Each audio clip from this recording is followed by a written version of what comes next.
Afternoon, everybody. Welcome to TED Talks Ball. We got a Thursday afternoon usual edition with Pedro Burge coming to us from Sydney, Australia. Pete, thanks for joining. Or do you prefer that I call you Pedro from now on? Pedro. Pedro back here in Sydney, but I either's like fine. Pedro. I'm trying to do it. It's just I Yeah, reverted. So yeah, that's fine, mate. That's fine. bad time. You're having your afternoon coffee. I'm having my morning coffee. It's 8 o'clock here in Sydney. It's brisk this morning in Sydney. Little crispy, sort of late winter's day, but beautiful. All the same. Nice. Well, it's a beautiful day here in the Bay Area. About, I don't know, seems like high 70s and sunny. A little Yeah, breeze. Hit the rowing machine earlier, so that's always good. yeah. I'd been out of practice with that from going to so many training camp practices. But now we're in joint practices with the Raiders in Las Vegas. So we'll talk a little bit about that here. Just want to call out, we got Salty Cyclist here in the house. He's saying losing faith in Kyle to find a capable Oh QB my of winning God, a Super Bowl. I'm with you, man. I don't think we're going to win one with him. That is my thing. I don't think he has the capability to win one. Yeah, I mean, it's starting to look a little iffy. It's just like, people, I've been saying, like, hey, he passed on Mahomes for Cousins and didn't get Cousins. And then he passed on Brady for Jimmy G when Brady wanted to come retire here. I think we would have won at least one Super Bowl with Brady in those 3 years. Didn't pass on Stafford, but didn't get Stafford, didn't pull the trigger. I mean, there was talk of Aaron Rodgers. That obviously never happened. I don't know how realistic it is to think that Green Bay would trade him to a NFC competitor. But it's clearly he went to the AFC, so that kind of backs that up. But then even as recently as, Purdy being QB3 last season, I mean, it's pretty clear he was not the third best QB on our roster. So, like, we had to have two QBs get injured to get to him. Like, what if Jimmy G never got hurt? Then we might still not know what Purdy could do. Who knows? We might have traded him away for peanuts. Just like, hey, we could get an improvement on that 7th round pick. You never know what could happen. And then, now obviously, Lance has been the best QB in camp. We're starting to hear third parties, that have no skin in the game, starting to corroborate that Lance looks good, obviously way better than Darnold. And there's this whole thing with Darnold splitting reps. Like, man, Lance has made these huge steps. Like, think how much he could have done if he was getting all the second team reps and not splitting time with Sam Darnold, who now is starting to show his true colors. Like, oh, shocker. Sam Darnold is no good. The guy said it was Josh, I'm blanking on his last name, from Fresno State, the wide receiver. But he was saying basically, like, Darnold looks like he's passing the ball, trying to, like, not throw interceptions. And you can't play that way. You can't play, scared money don't make money, they say. And it's that saying. Josh Harper is his name. Right. He was on with Eric Crocker today. And it's and he was saying Lance and Purdy look like they have no problem letting it rip over the middle. They look comfortable. He said he sees that Lance could be the real deal. Like when Kyle's been saying that Purdy could be the real deal. And so, like, and like Jimmy G looked better today than Purdy. And it's like what I've been saying all along. Purdy has not looked like 2022 Purdy yet. And he may or he may not. He may later before week 1. He may later this season. Purdy may never look like 2022 again, folks. That's something that y'all got to get your head around. There are no guarantees that he will ever be back to 100% again. Sorry to tell you. I got to agree, mate, and I know I don't want it to be like this whole agree fest, but I mean, we're disagreeing with Kyle, so it's fine. Yeah, well, there you go. He's thrown another pick 6 today, so I'm going off, my thing that I do some reactions to the reactions. I had a look at Grant's reaction. He's thrown 2 TDs in the end zone. He had an interception again, 9 of 16, whereas Lombardi's gone 11 of 16. Quite complimentary of, that's right, Brandy. He is elite. But he's not the only one who's elite. No, that's right. Come on. I mean, Josh Allen's elite. Joe Burrow's elite. Herbert's elite. Rodgers could. I think he still might be, especially with all these weapons on the Jets. I think we're going to see that this year. And then you got the people on the fringe. I mean, Lamar say Jackson's got Lamar, the best weapons this year he's ever I think, had. Yeah, it's time for him to put up. Yeah, but I mean, he's clearly an elite runner. Can he be an elite thrower? It's time for him to show us for sure. Sorry, but I cut you off there. No, that's all right. I was just saying that, you've got Grant saying that he's going 9 of 16, Darnold 1 of 3. He's calling, which everyone knows, Sam Darnold was just a one-read QB, right? We'll stare down his first read exactly, and then panic until something happens where he can run out or throw the ball away. And then I'm seeing, from multiple sources on Twitter that Jimmy was better than Brock today. So he was. Yeah. What are your sources telling you? I mean, it's just, put it this way: Jimmy and Brock were pretty close to even last year. That's the part people don't want to admit. Yeah. Through the 5 games that they both played with CMC, their stats were eerily similar. And just Purdy had a better TD ratio, but Jimmy had more yards. There's this video from Alex Rollins going around saying they're the same guy. I don't think they're the same. I do think Purdy's a little better, or was. But I've been saying all through camp, Purdy has not been himself, so it's not surprising that if they were close, that Jimmy looked better. The one thing that surprises me is that Jimmy was going up against our stout defense, and Purdy was going up against the Raiders, dumpster bucket defense. They basically have one guy, Max Crosby, and from all the reports today, Trent Williams took him out. He just was a non-factor completely. And so, you got maybe Marcus Peters on the back end, but there's a lot of gaps in the middle and the way back and the other side that we should be able to attack. Now, granted, Kittle was out. And I've been saying all along, Lance, when you see the Lance with more Kittle and some CMC, but, against that Raiders D, I was expecting more. So Craig Rogers says Brock Purdy is elite. No, Brock Purdy is not elite. Brock Purdy was not elite in 2022. He was mid. He was middle of the pack. Jimmy G was below average. Purdy was a little better. He's mid. And, and now he's not even that, folks. I got to tell you, he was not that in camp. It didn't sound like he was that today. People say, interceptions don't matter in camp. Well, they do when you're checking down all the time and throwing easy throws and you're throwing picks. If you're going for it, then fine. But he's not. And also a disturbing thing for me from camp was lack of deep ball, completions. And then the one he did complete to Kittle, it was a badly underthrown ball that should have been a TD. Kittle fell down. He made a great circus catch to grab it. Who knows? Maybe that's where he, strained his abductor. So it's probably later because it just was reported the other day. But anyway, you never know when those things start, and then maybe something else, chips in and is the straw that sort of broke the camel's back for an injury, if you will. But no, Brock Purdy is not elite.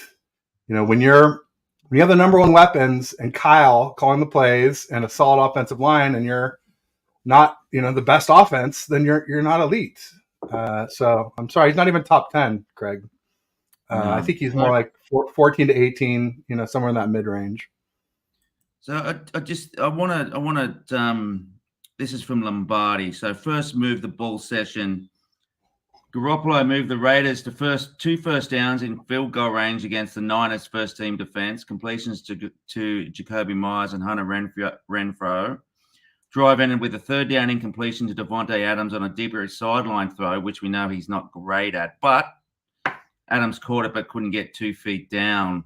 So as you've just alluded to, he's playing against the vaunted, unbelievable maybe top tier Niners defense, and he's moving the ball downfield. And so the big thing has been what happens if Jimmy goes to another team, balls out. What does that say about Kyle's coaching in terms of who cares about Jimmy G? Did he put him did he put the noose around his neck? And then he's saying that the two differing perspectives that you get from Lombardi saying Purdy went from 11 to 16, Grant saying from 9 from 16. So the one thing that I'm always interested in, Ted, is perception. Who, what bias is coming into the perception of these content creators, and Lombardi being a person that is probably more biased towards a Purdy than a Lance, but tries to be a bit more balanced. What are your thoughts? And I just want to get to on what are your thoughts on my shtick being reacting to the reactions about the different perspectives of all these content creators. Who do you think is providing some of the most balanced coverage? Rohan Chakravarti, who I sat with at camp, and I saw his reporting.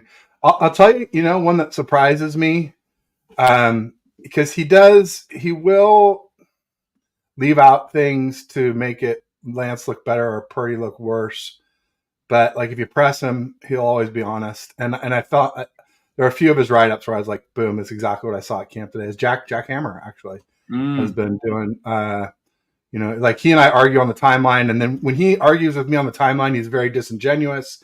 He says things. He tries to make me look bad by, not saying, by being intellectually just dishonest or, just trying to bend words or whatnot. But I'll tell you, his statistics that he provides and his write-ups, and even his, after the practice videos, all very good, I found. So those are two that I like a lot.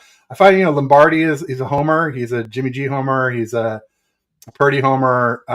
He'll give Lance his due, but only grudgingly. Grant obviously is kind of a hater of Kyle, of Purdy a little bit. He does actually almost seems like he is a fan of Lance, even though he says he's not a fan of the Niners. But I love Grant. He they all have great perspectives. I mean, it's why it's really important to watch and listen to and read a lot of people, because especially at camp, there's so many different perspectives. Everybody has to remember that there's no we're not all watching the same view. There's not 8 views. There's no zoom in. There's no slow mo. There's no replay. There's no announcer. So it's very easy to have different opinions on what happened on the same play, especially if you're in different parts of the bleachers or different parts of the field, or if you're in the bleachers and they're in the far field, then it gets really hard to see. And so some of it's bias and some of it is just different perspectives. So I think most people do a pretty good job of it in general.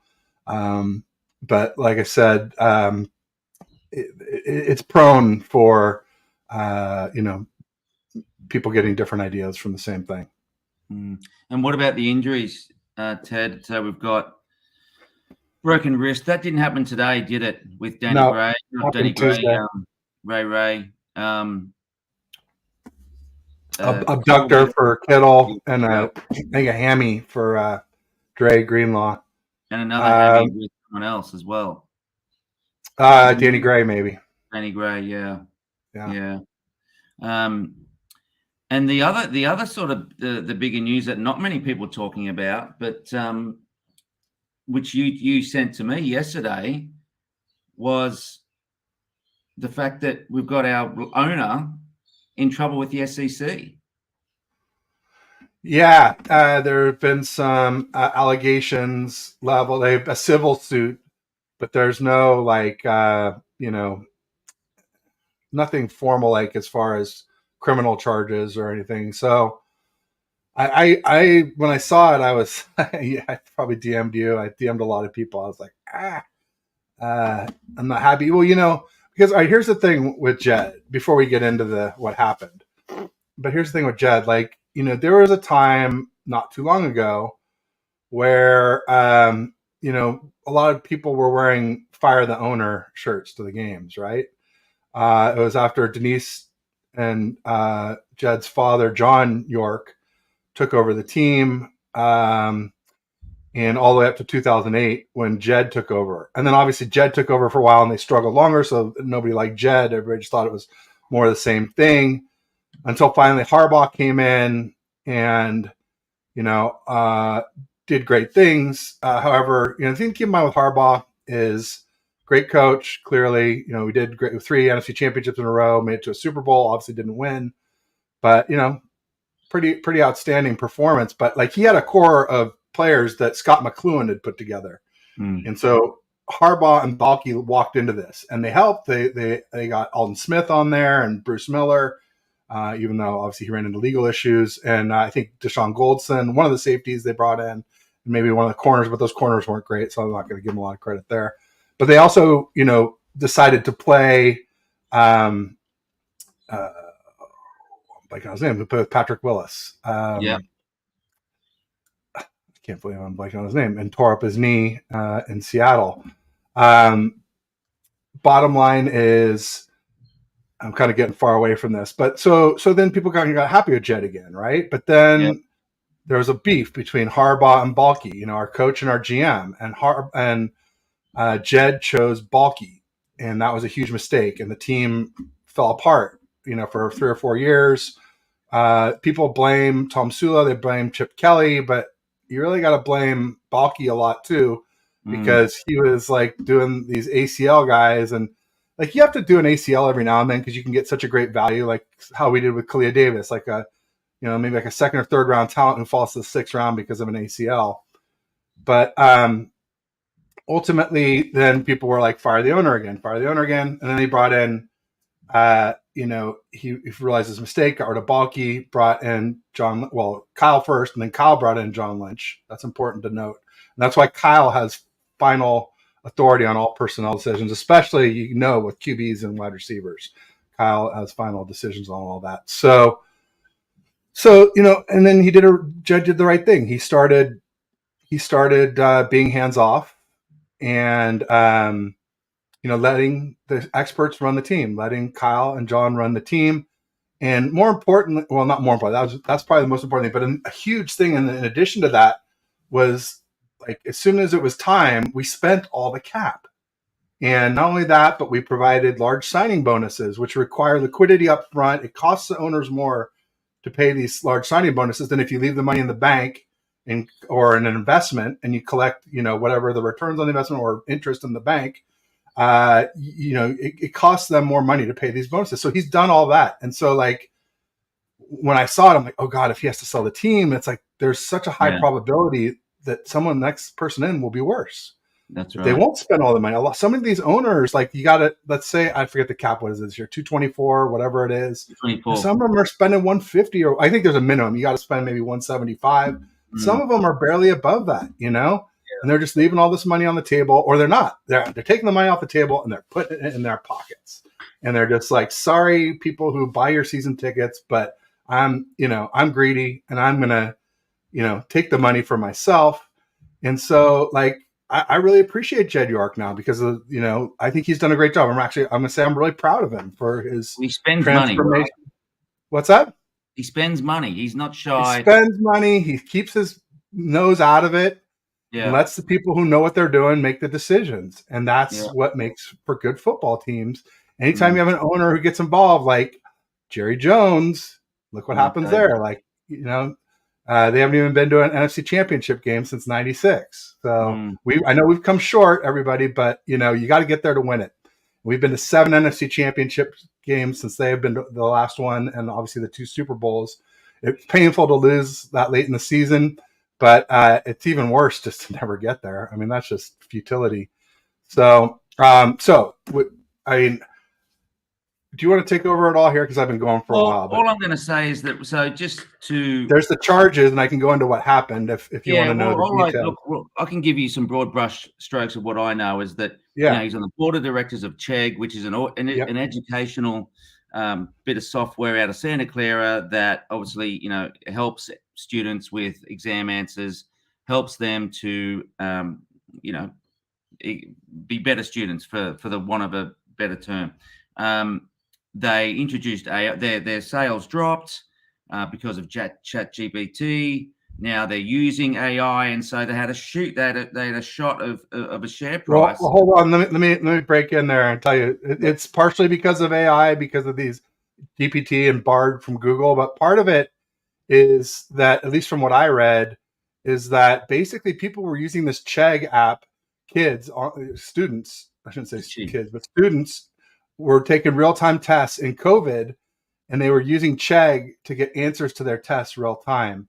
And so as soon as they had to go back to the classrooms and they couldn't cheat with it anymore, then they just stopped using it and the stock plummeted.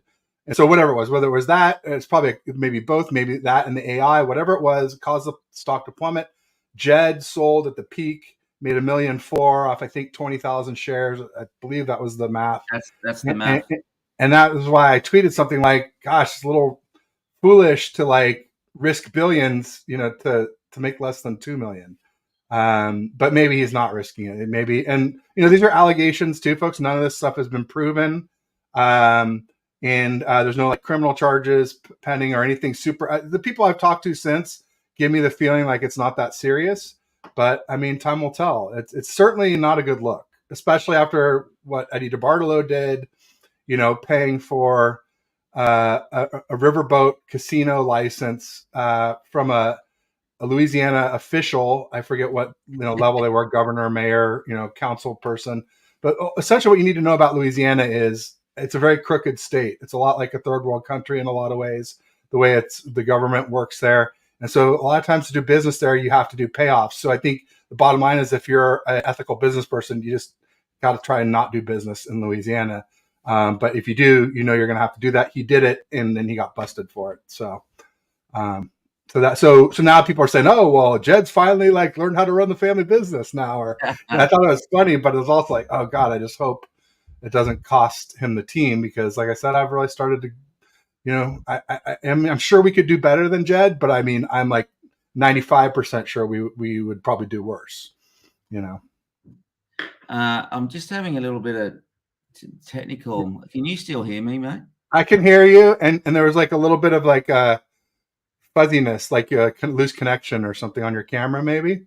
Yeah, sorry, mate. There's something happening with my maybe it's your Wi-Fi or my other screen over here. I don't know. You look and sound pretty good, though. I mean, I'll tell you, I would say don't worry too much about it. Okay, it's nothing that I'm worried about, as long as you're cool with it.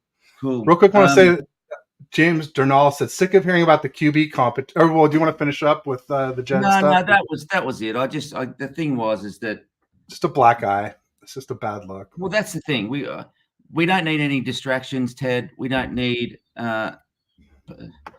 anything that's going to take anything away from our team and our quest for getting this season back on, or starting this season in a way that we need to do, which is the win in Pittsburgh, right? Because we always start slow, and man, my computer screens are going crazy. You look fine on this end, so okay. Sorry to keep mentioning it. So yeah, that's all. I just wanted to mention it because it does affect how the running of the team. It can cause extra stress, but I think we can put that away now. But I guess the stuff that I'd like to talk more about is what is the plan when Brock Purdy isn't. So just say we go to Pittsburgh, we get beat, and I forget our second game. But let's just say we lose our first game, we lose our first 3 games under Purdy. What do you think Kyle is going to do then? We lose the first 3 games? I just don't think we would. I think Pittsburgh we could easily lose, but in LA against the Rams, I just don't think they're a threat. I could see us going 1-2 in the first 3 games, though.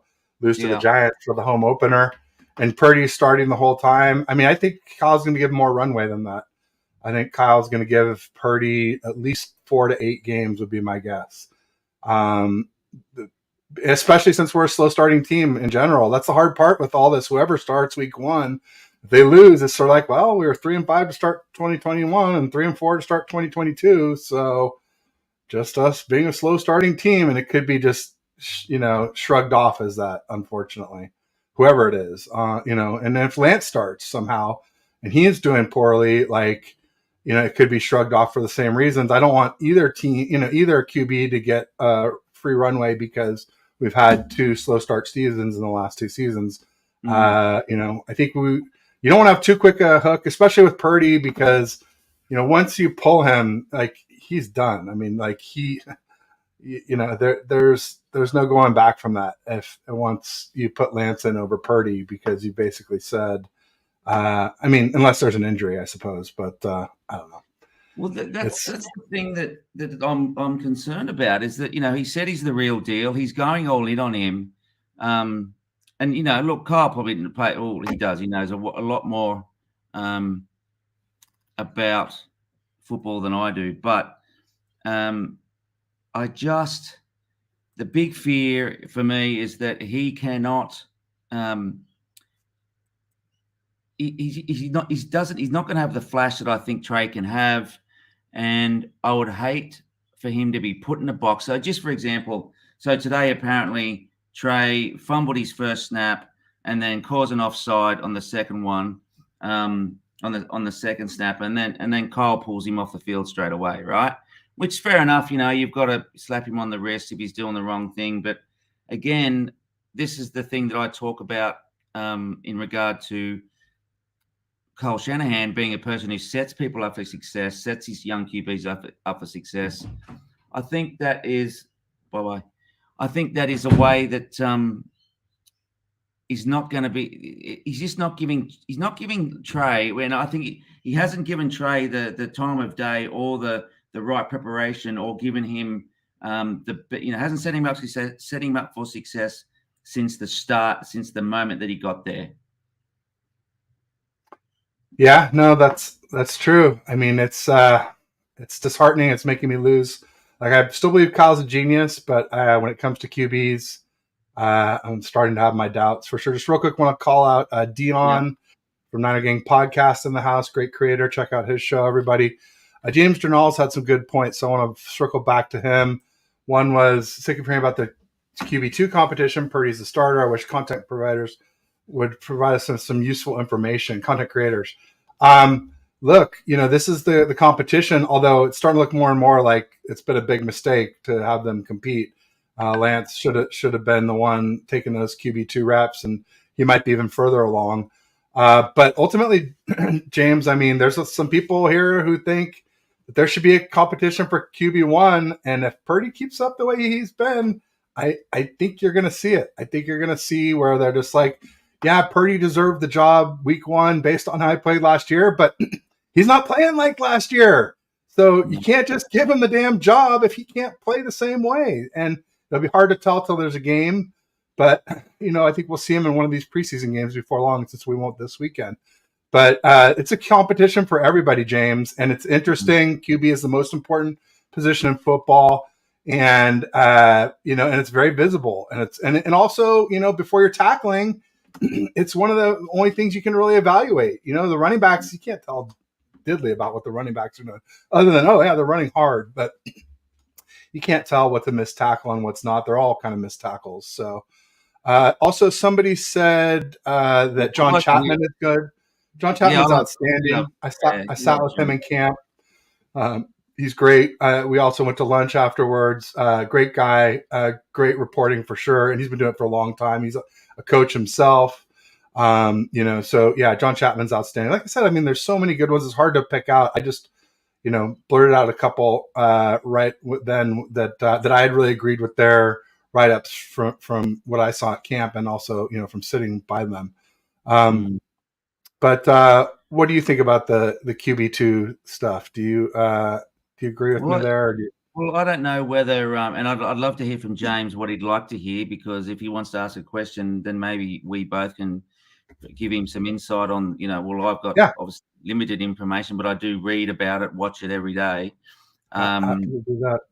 But the QB2 stuff, I mean, part of me thinks, Ted, that he brought him in to provide that fire for Trey, to make Trey beat him out. If you know what I mean, like, okay, I'm going to go all in on Brock, but I want to make sure that Trey's the right guy to be QB2. I'm going to bring in this other, I agree, James. I'm going to bring in Sam Darnold to make sure that Trey's on his toes and he doesn't get, he doesn't feel comfortable enough just to, do the things that he has to do to get by, which I don't think Trey is. Trey, from the reports that I get, from the reading that I've done, Trey is a guy that is very self-motivating, very self-disciplined, and is a guy that wants to work really hard. I mean, the story that Matt Barrows did on Trey Lance when Trey Lance first got here, his dad, you've probably read this, but his dad would say to him, look, if you want to get up early and go and train and do all these, to get better as a football player, then you need to wake me up. I'm not going to wake you up. And every day he would get that knock on the door, Dad, it's 5:30, let's go. So that from a 16, 17-year-old guy, I've got a 15-year-old son, so I know that's a special trait. So, I don't think Trey needs that extra motivation to be the QB that he needs to be. So, and the one thing that I always keep going back to, Ted, is that we have 4 years of tape of Sam Darnold, and it's not great. So why buy? Yeah, that's right. Why buy a guy? Why bring this guy in to create, I think confusion in the ranks. You're going to have team members. They're going to prefer Sam. They're going to prefer Trey. Obviously, they're all in on Brock. I think it's just confused the situation. Again, it talks to that Kyle, again, being probably the genius that he is in terms of play calling, play designing, but doesn't know how to read a room, doesn't know much about human condition, doesn't know much about human relationships and how people form relationships in terms of the personnel that I have around them. So that's you definitely misread the Jimmy G situation. Oh, totally. With the locker room all banding together for Jimmy G and not letting Lance come in and do the sub packages. Well, that's right, and so the stuff that I heard was that by doing that, that everyone was all the vets in the team were like, no, you can't do that to Jimmy. You can't do that to Jimmy. But, it just seems like a bit of a mess. So I would like to think that he's made another mistake in that regard. Even the fact that he's brought Brian Allen in. I mean, 4 quarterbacks, the thing, and then Haberman says it as well.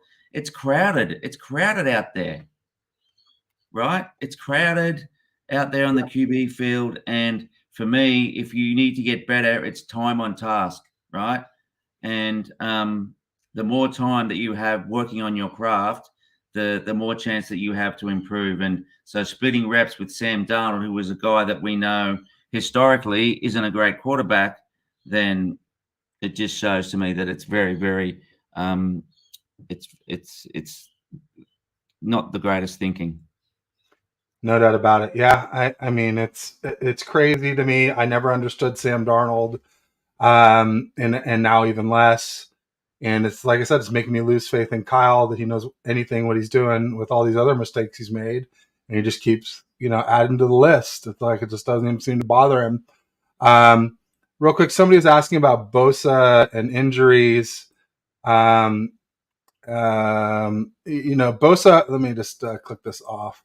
So Bosa had an ACL in college, and he did the other ACL on the Jets turf in 2020, and he had a oblique. I think he had like a sports hernia or a I forget what they call those these days. They have a different core muscle injury. I think they're calling it now. Also at Ohio State. So that wasn't very serious, but it's why he sort of sat out a little bit before the draft. So 2 major injuries, both ACLs, and then the core muscle injury, which requires surgery to correct, but usually not too serious. And then somebody asked, why would we use a first round on him? Well, look at why. I mean, he's DPOY. Arguably one of the best defenders and definitely the best edge in the league, if not one of the best defenders with Aaron Donald. And I think Chris Jones is in that conversation now too. But James had another point. He was asking about, I was saying he's worried about CMC and overuse there. That's definitely a concern. But I think, with the emergence of Jordan Mason, I think that will take some usage off of CMC. Here it is. Um, if Elijah Mitchell is finally able to stay healthy, that would help. And then TDP looks like he's doing well, but again, I'm hesitant to like crown TDP based off of practices where we're not tackling.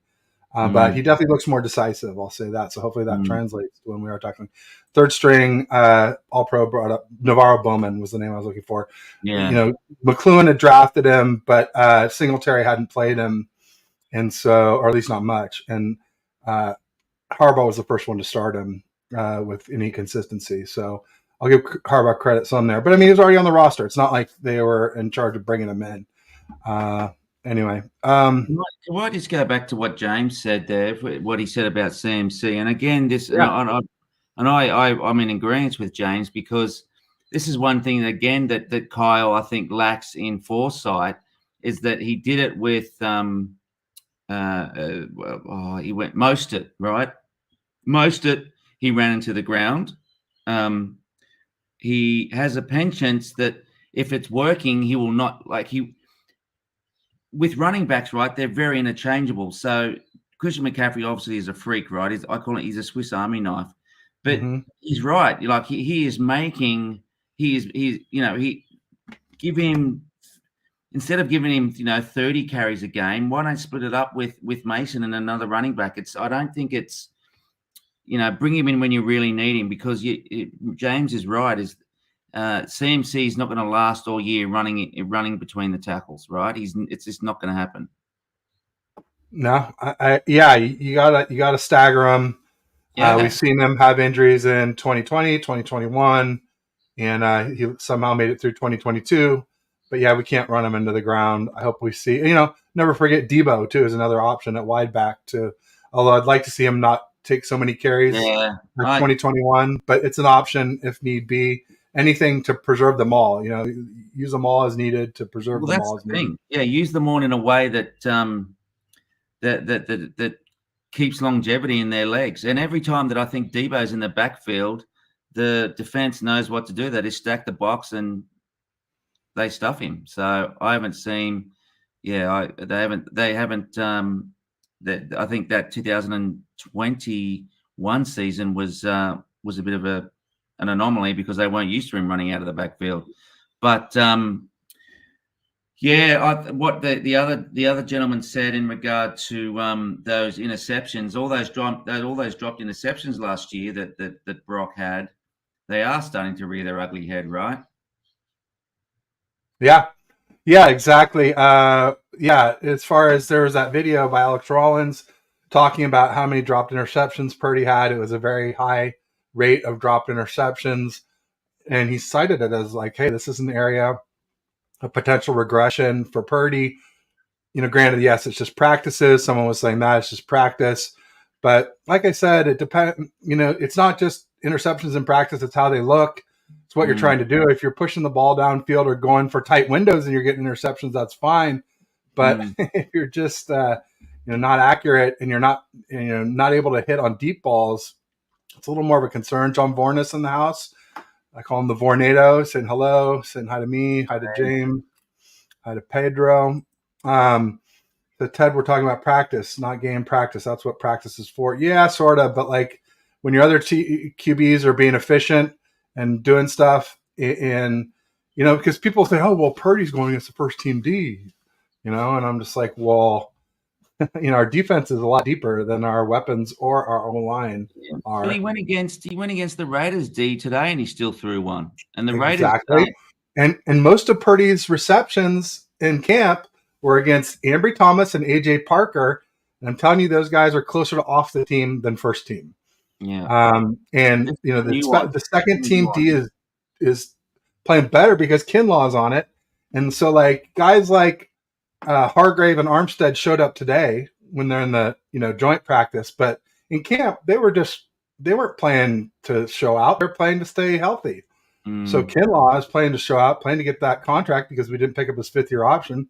He's been balling out.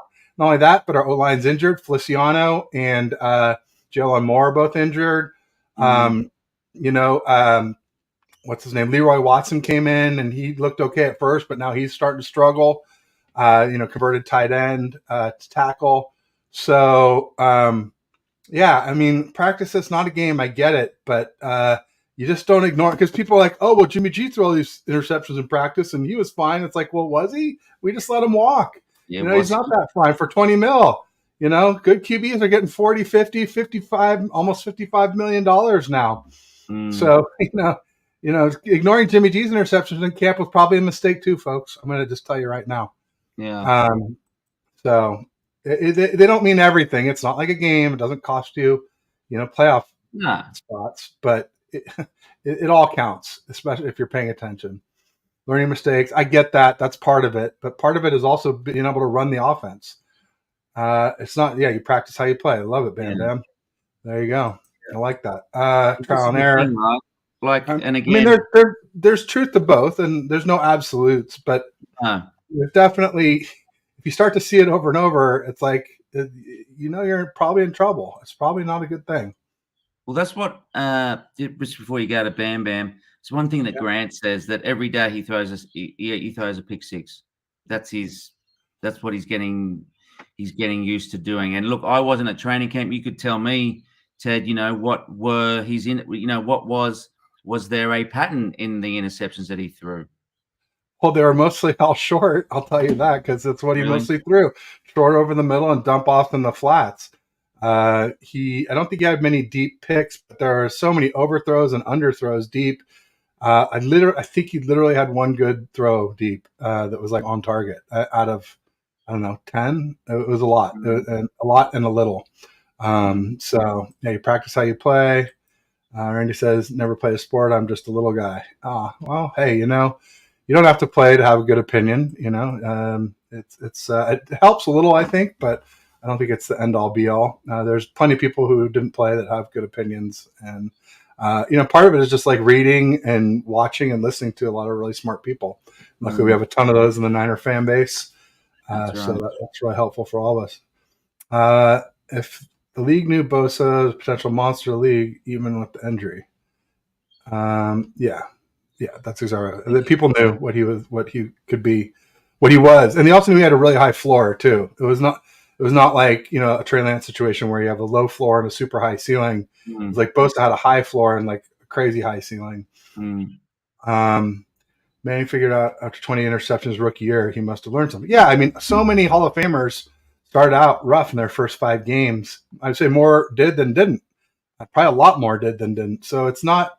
So you can't write off a QB after just 5 starts. And it's why you can't crown Brock after 8, even if there's 2 playoff games, whatever it is. It's just they're both TBD. Brock certainly is more proven than Trey, but neither one is proven completely. Neither one is a written, especially after Brock's injury. That's the thing. You're going to throw in some practice because you're trying to see how play works. Yeah, I understand that. And so like 1 or 2 here or there, I get it. But if it's like every day and you're not throwing deep and you're getting sacked a lot, that's not good. It's just not good, folks. He did get pulled for Sam after 2 plays, right? But you tweeted 3 maybe. I think it was 1 for 3 before that. There has been a problem with Brendel with fumble snaps, right? I don't think it's all on the QB. No, it's the second team and third team centers. Right. Okay. Sorry. So like when Lance fumbled, I was like, hey, this was a huge problem in camp. And then people are like, oh, well, they're like, oh, you're just trying to protect Trey Lance. I'm like, no, it was with Darnold and Brandon Allen too. They were constantly digging balls out of the dirt and then not seeing what's going on in the play and trying to catch up. And you're just at a huge disadvantage at that point. Even if all your weapons do the right thing and get open, and the chances of you catching up to them, before the defense does is unlikely, unfortunately. So it's been a huge issue, whether it was Nick Zakel or I think there was a guy named Isaiah. Was there Isaiah center or I'm blanking on the other center's name, but all the backup centers were terrible with snaps. Terrible. Just like Brunskill was last year. There was like the supposed center competition between Brunskill and Brendel. And it's like, how can you be a center if you can't even snap the ball? That's the first duty. And the reason why is because we take all these guys that are like guards, and we're like, oh, well, guard, they could play center, but they Yeah. never have played center. And so you got to play, at a high level to be able to do it. You just can't walk in the NFL and be like, oh, I'm going to learn how to snap now. It takes years of practice to do this. They say it takes, 10,000 reps or something to become an expert at something. Yeah, that's right. That's what the Japanese say. So if we go back to what third string All-Pro was said, he got pulled for Sam after 2 plays, but remember, he mustn't have been pulled for that long because Sam Darnold only threw 3 passes. It was 1 for 3.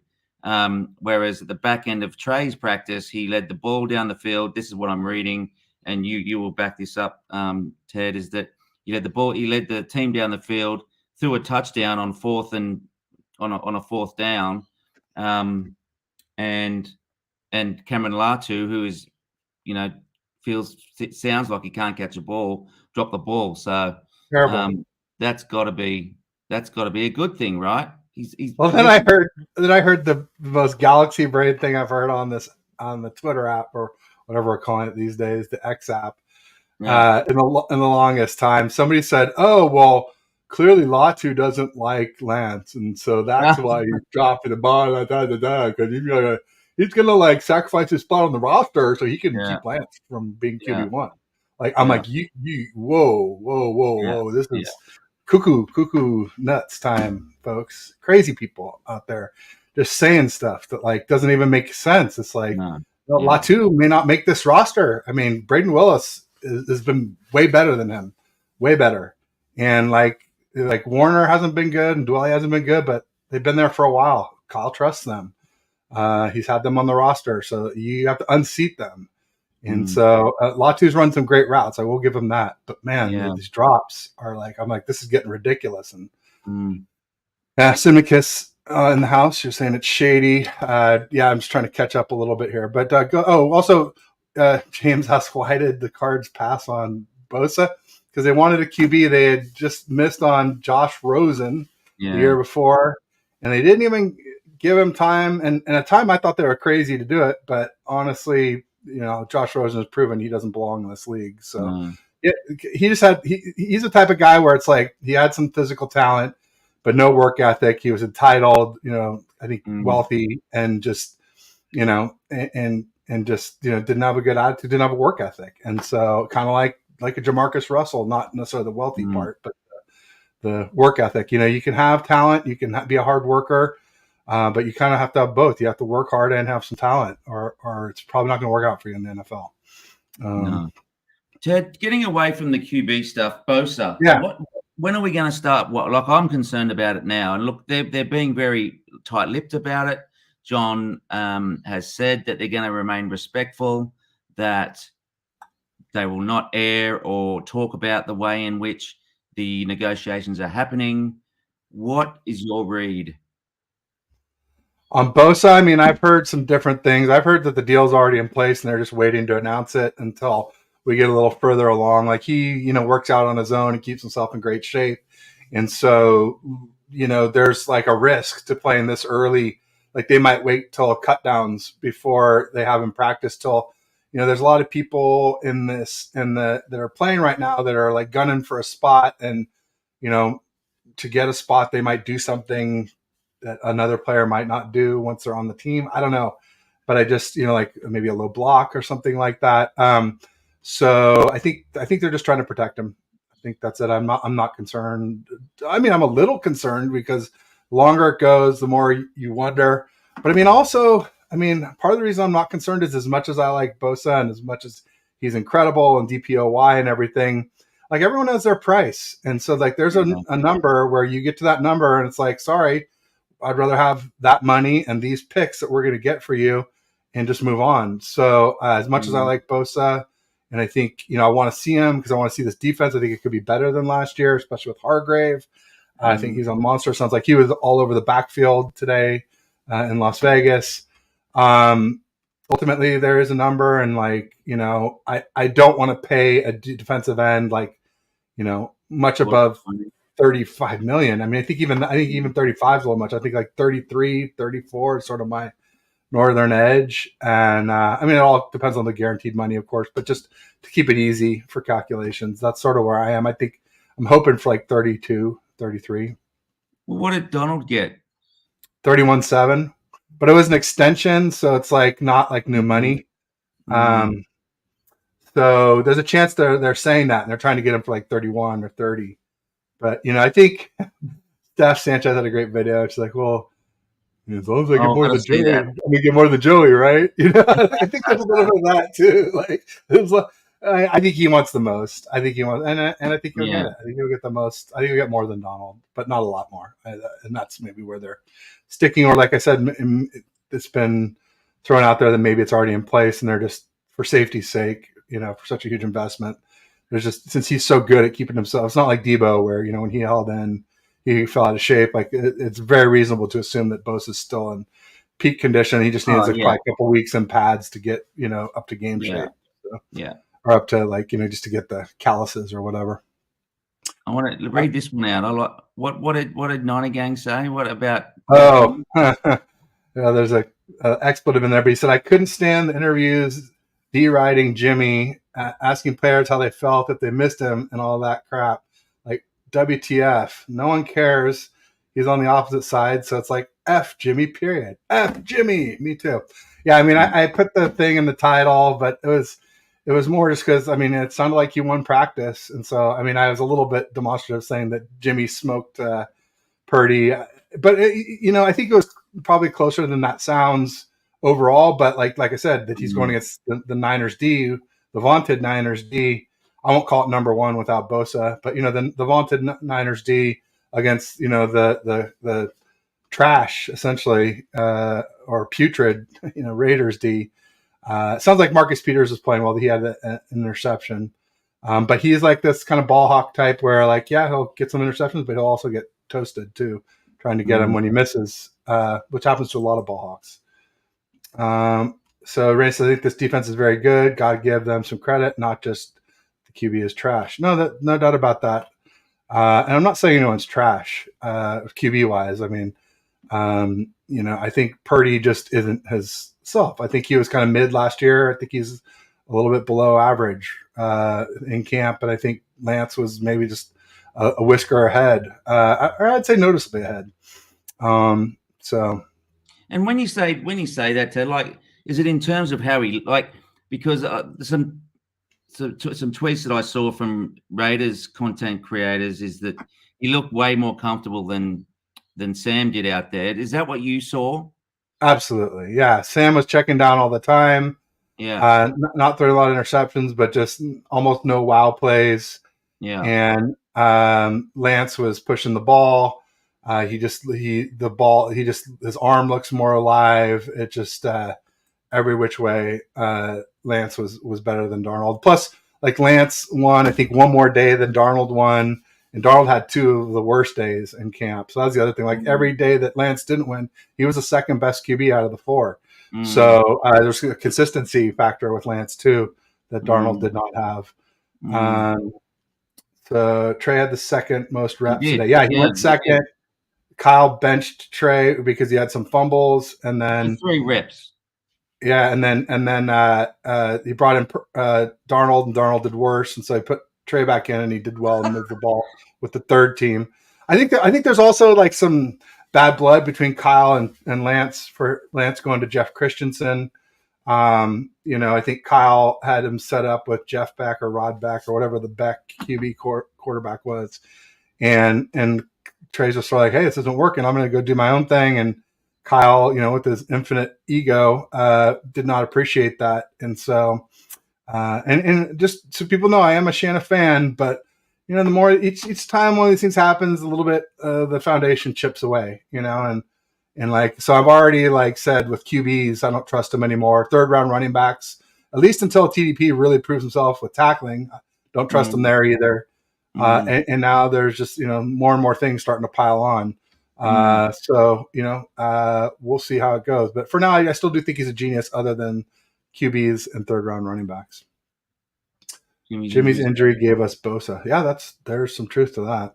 We went where we go 4-12 and ended up with the number 2 overall pick. Well, at least Jimmy did something. Yeah. Yeah, Cole is now. Look, I've got this love-hate relationship with him. You know, you see him. Yeah, that's right. The whole rotation of his running backs is questionable. But you know, like if you listen to the what it was called the Play Callers, the podcast series that Jordan Rodriguez did, you do get much more of a sense that, especially from McDaniel, who's now down at Miami, that that Kyle's ego is a real thing. It is a real, like, it's not just us content creators talking about making this stuff up. You know, he had a problem with the way that Kyle treated him, and he made that very clear on that podcast series. If you haven't listened to it, give it a listen, because he really does. He does some. He doesn't say it outright, but you can hear the inference in his takes that he was very much not under the thumb, but Kyle did not give him the credit that he deserved.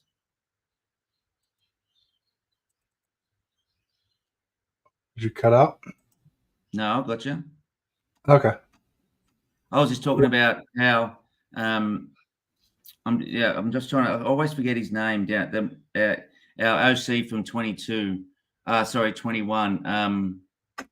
Who's now down at Miami. Mike McDaniel. Mike McDaniel, yeah. Like in that Play Caller series, you heard that that Kyle did not give him the credit that he deserved, and Kyle's ego is not just something that you and I and other people are making up. It is a real thing, and it has affected his relationships greatly.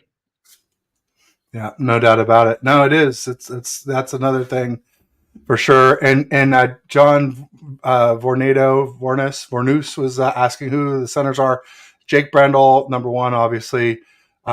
Keith Ishmael, that's it. I kept saying Isaiah, but it's Keith Ishmael.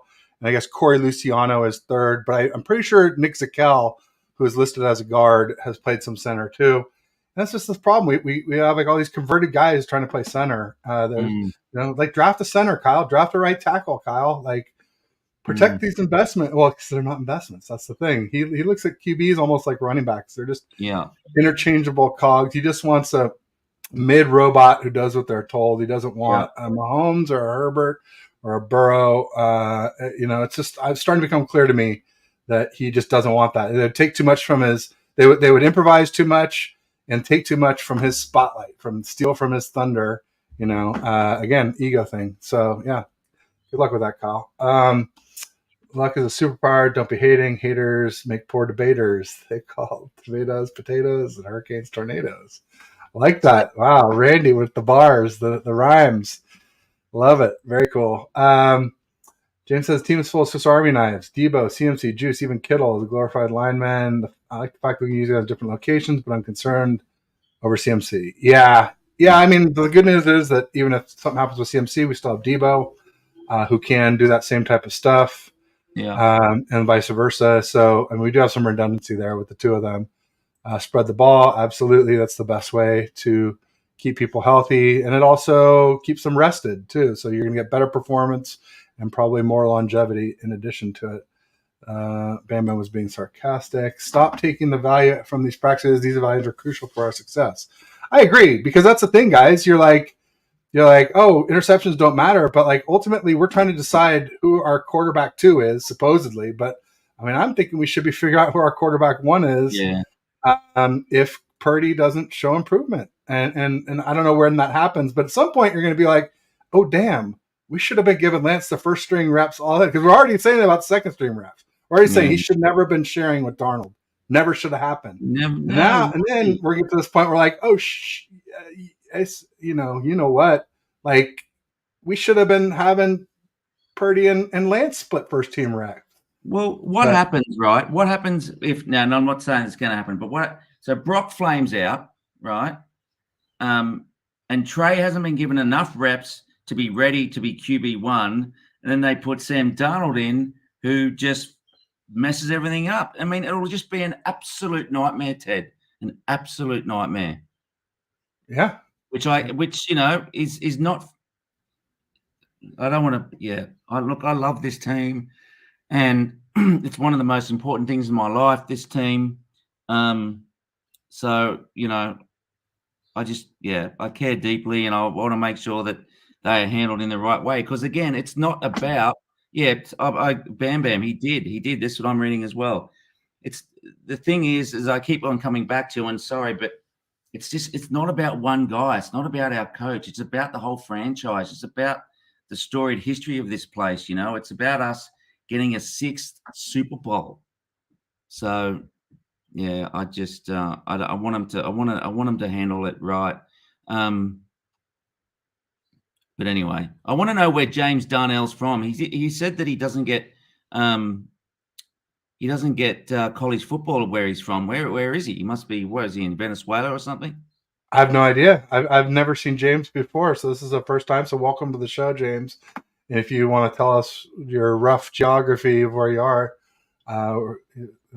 Pedro is curious to know where you can't get college football. People are trying to disregard practice. Yeah, I mean, I think that we don't want to make the world out of practice, but you don't want to ignore it either. It's sort of like QB wins. It's like QB wins. Like I say, they can be misleading. Like I'm not saying it's not a stat. I'm not saying they mean nothing. I'm just saying they don't mean everything. Right.